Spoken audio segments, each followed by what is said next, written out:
Sabe aquela situação? A gente tá no carro, seguindo o GPS e de repente entra na rua errada. Quem nunca, né? Mas e se essa mesma sensação de ter pego uma rota errada pudesse acontecer nas decisões mais importantes da nossa vida? Vamos explorar um pouco o que isso significa de verdade. Vamos começar com uma cena do dia a dia. A pessoa tá lá, dirigindo, super confiante no caminho que o aplicativo tá mostrando. Aí, uma pequena distração. Um segundo olhando para o lado e pronto. Perdeu a saída. De repente, o caminho muda todo. Isso mostra como um pequeno desvio pode ter um impacto enorme no nosso destino. Agora, vamos levar essa ideia para um outro nível. Imagina que essa curva errada não acontece no trânsito, mas nas nossas escolhas. Na vida, não tem um aplicativo para dizer qual é o caminho certo para a nossa carreira, para os nossos relacionamentos, para o nosso futuro. E aí, como a gente sabe se está no caminho certo? E o mais importante, o que a gente faz quando percebe que pegou um desvio? Olha só que exemplo forte. Pensa num engenheiro super bem intencionado que comete um errinho de cálculo, um detalhe. O resultado? Uma ponte inteira desaba. Uma tragédia. Isso mostra uma verdade um pouco dura, né? Que só ter boas intenções às vezes não é o suficiente para garantir que a gente vai chegar no lugar certo. Para descrever essa rota errada, essa falha que tem consequências sérias, existe uma palavra que, com o tempo, parece que foi perdendo peso. A gente fala, foi só um erro, um deslize, mas o significado original dela é muito, muito mais profundo. Não é um engano pequeno, é um desvio sério do plano original. E aqui a gente chega no ponto central da nossa conversa.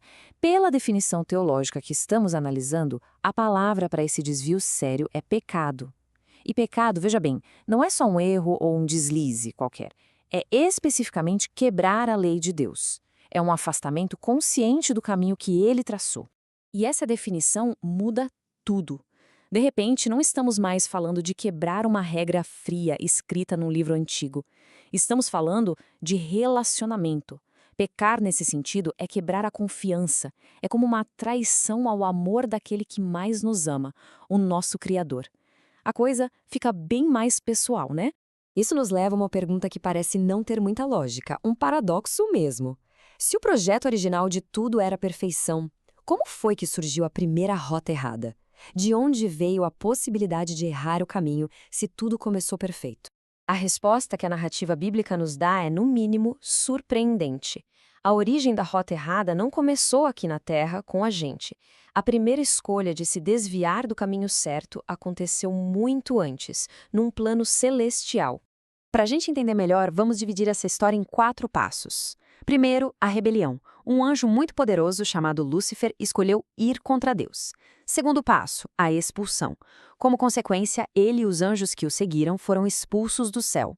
Terceiro, a tentação. Já que na Terra, Lúcifer apresentou essa mesma escolha, essa mesma possibilidade de desvio para os primeiros seres humanos, Adão e Eva. E quarto, a queda. A escolha deles trouxe a rota errada para o nosso mundo e com ela todas as suas consequências.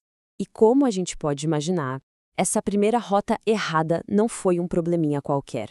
Foi um evento com consequências gigantescas que mudaram completamente o rumo da história e que, de certa forma, a gente sente até hoje. As consequências, como a fonte descreve, foram bem profundas. Aquele relacionamento perfeito com Deus foi quebrado. A própria natureza, a criação, foi afetada. E a experiência humana passou a incluir coisas como dor, sofrimento e, no fim, a morte. Aquela rota errada levou a humanidade para um destino totalmente diferente do que tinha sido planejado. E tudo isso nos traz para uma reflexão final. Entender o problema, a origem da rota errada, é o primeiro passo, com certeza. Mas, se a humanidade se perdeu nesse caminho, a pergunta que realmente importa é: será que tem um caminho de volta? É possível, de alguma forma, recalcular a rota na jornada da vida? A fonte que a gente analisou hoje diz que sim. Mas como? Bem, essa é uma questão por uma próxima exploração.